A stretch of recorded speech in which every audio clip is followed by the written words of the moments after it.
Bonjour et bienvenue. Aujourd'hui, on explore ensemble comment renforcer assez vite la sécurité chez soi.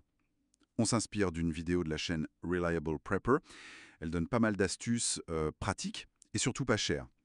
L'objectif, en gros, c'est de piger la mentalité des cambrioleurs. Ils parlent de la règle des 3 minutes, vous allez voir, et puis d'appliquer une sécurité par couche. Le périmètre, les accès et l'intérieur.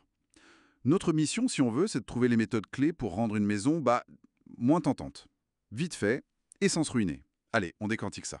Alors, cette fameuse règle des 3 minutes, la source insiste là-dessus. En gros, les cambrioleurs cherchent le plus simple, le plus rapide. Oui, c'est ça. C'est pas de construire Fort Knox chez soi, hein. Non, non, pas du tout. Juste d'être un peu plus compliqué que le voisin, quoi. Et c'est là que ça devient intéressant, parce que ça change complètement l'approche. Au lieu de penser direct au système super cher, on mise sur la dissuasion, le ralentissement. L'erreur classique, c'est de renforcer un truc, mais d'en oublier un autre. Hmm, Alors que c'est l'accumulation de petites difficultés qui marche. Chaque obstacle ajoute du temps, donc du risque pour eux. d'accord. Alors, parlons des points d'entrée, le plus critique, j'imagine. Premier point, tout simple, la gage de la porte. La petite plaque métallique, là. Oui, où le peine entre. Exactement. Les vis d'origine sont souvent ridicules, toutes petites dans du bois tendre. C'est vraiment un point faible si courant. Ah oui, carrément. C'est un classique pour forcer une torte au pied de biche ou même à l'épaule. Le cadre éclate facilement. Ok. Et la solution, c'est quoi? Juste des vis plus longues? C'est ça. La source recommande des vis de 3 pouces. Ça fait 7,5 cm à peu près. Assez longue pour aller chercher le montant solide derrière le cadre. Ah ouais, d'accord. Ça coûte presque rien, c'est rapide à changer. Et ça renforce vraiment. Énormément. Et dans cette logique des 3 minutes, gagner ne serait-ce que 30 secondes ou 1 minute là-dessus. Ça peut faire la différence. Exactement. Et c'est pareil pour les vis des charnières d'ailleurs, faut y penser aussi. D'accord. Et pour les fenêtres? Surtout au rez-de-chaussée, j'imagine. Oui, là, la source parle de film de sécurité. Ah oui, le film transparent. C'est ça. On le colle à l'intérieur. Si quelqu'un casse la vitre, Elle reste en place. voilà. Le film la retient. Ça n'empêche pas d'entrer, mais ça retarde. Encore une fois, on joue contre leur montre. Toujours cette idée de ralentir. Et pour les portes coulissantes, souvent vues comme un point faible. Alors, deux astuces. La plus simple, un bon bout de bois bien solide, dans le rail en bas. Ça bloque l'ouverture. Classique mais efficace. Et un peu mieux, un verrou à goupille. Ça traverse les deux cadres, le fixe et le mobile. Là, c'est vraiment bloqué. Facile à poser et assez dissuasif. Et ces idées, on peut les appliquer ailleurs. La porte de garage, souvent oubliée. Mhm. Faut faire gaffe à la technique du centre. Ah oui, pour attraper le déverrouillage d'urgence. C'est ça. Il passe un centre en métal par le haut de la porte et il tire sur la cordelette ou le levier. Et la solution est simple, j'imagine. Toute bête. Un collier de serrage en plastique, un zip tie quoi.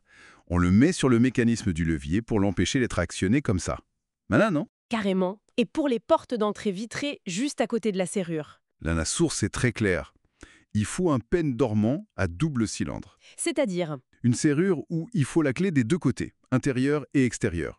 Ça évite qu'il casse la petite vitre et tourne juste le bouton intérieur pour ouvrir. d'accord, on voit bien comment tout ça s'additionne en fait. Chaque petit truc, les vis, le film, le verrou, la serrure, ajoute une couche, ajoute du temps. Et c'est l'accumulation qui décourage. Exactement. Le risque devient trop grand par rapport à ce qu'ils espèrent trouver. Bon, on a renforcé le physique, mais la source parle aussi d'un autre aspect, fascinant. Jouer sur la psychologie, la perception de l'intrus. Ah oui, ça c'est très malin. L'illusion du chien de garde, par exemple. Une alarme qui détecte les mouvements et qui balance un enregistrement d'aboiement bien agressif. Ça peut suffire à faire hésiter. Oui, et on peut pousser le truc, hein.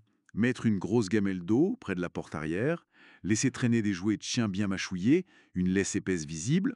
Et le panneau attention au chien. Évidemment, le but c'est de semer le doute. Le risque de bruit, de morsure, ça suffit souvent à les faire passer à la maison d'à côté. C'est de la dissuasion purement préventive. Et l'éclairage aussi joue ce rôle, non? Tout à fait. Plutôt qu'illuminer comme une prison, ce qui peut même aider les voleurs à voir ce qu'ils font. Oui. La source propose un éclairage asymétrique, imprévisible, des détecteurs de mouvement, mais avec des sensibilités différentes, des zones variées, des minuteurs aléatoires, peut-être avec des ampoules connectées. L'idée, c'est que ça bouge, que ce soit pas logique. Ça crée un malaise. Intéressant. Et côté jardin? Du gravier, autour des accès. Ça fait du bruit quand on marche dessus. C'est tout bête. Simple mais efficace. Et puis, des buissons épineux sous les fenêtres, des rosiers, de l'aubépine. C'est une barrière naturelle. Douloureuse potentiellement. Et ça peut laisser des traces. Exactement. Des bouts de tissu, de la peau, des preuves ADN, quoi.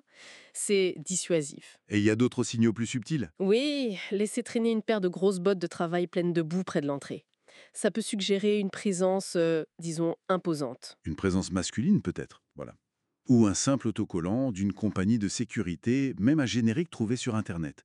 Un panneau voisin vigilant. Tout ça, ça envoie un message. Le message, c'est cette maison est surveillée, c'est pas une cible facile. C'est ça. Mais toutes ces astuces psychologiques, elles sont un complément, j'imagine. Elles remplacent pas les bonnes serrures. Ah non, bien sûr. C'est en plus.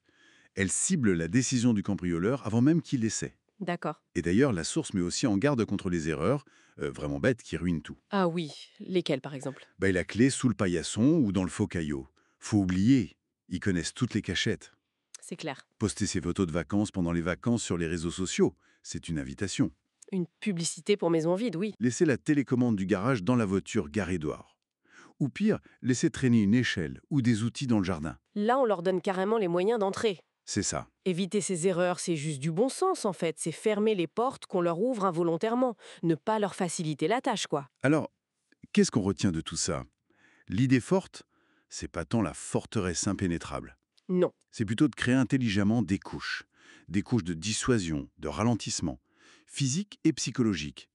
Il faut se mettre un peu dans leur tête. Rapide, facile, discret.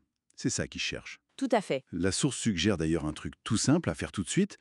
Aller vérifier les vis de sa gage de porte d'entrée. C'est un bon début, très concret. Voilà, Et pour aller un peu plus loin, peut-être, la source effleure un point intéressant, la sécurité de l'information personnelle. c'est-à-dire.